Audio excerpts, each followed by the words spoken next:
తాజా వార్తలను అందించే ప్రెస్ న్యూస్ కి స్వాగతం.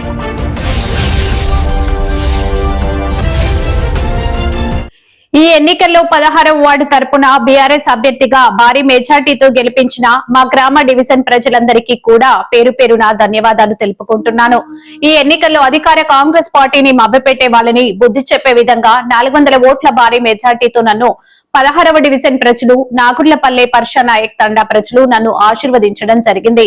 వారి నమ్మకాన్ని వమ్ము చేయకుండా ఈ కౌన్సిల్లో బీఆర్ఎస్ పార్టీ కౌన్సిలర్ గా నేను గట్టిగా వాదిస్తా, అధికార పక్షాన్ని నిలదీసి మా డివిజన్ ను అభివృద్ధి బాటలు నడిపిస్తానని వారందరికీ శిరస్సు వంచి ధన్యవాదాలు తెలుపుకుంటున్నాను. రేపు కాక ఎల్లుండి 15వ తారీఖున సేవలాల్ మహారాజ్ జయంతి ఉంది.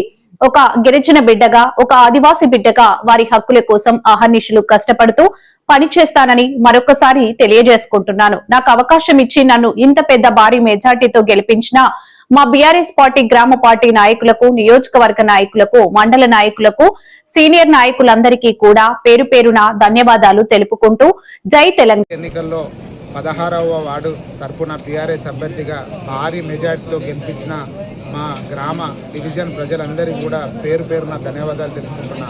ఈ ఎన్నికల్లో అధికార కాంగ్రెస్ పార్టీని మభ్యపెట్టి వాళ్ళని బుద్ధి చెప్పే విధంగా 400 ఓట్ల భారీ మెజార్టీతో నన్ను 16వ డివిజన్ ప్రజలు, నాగుర్లపల్లె పర్షా నాయక్ తండా ప్రజలు నన్ను ఆశీర్వదించడం జరిగింది.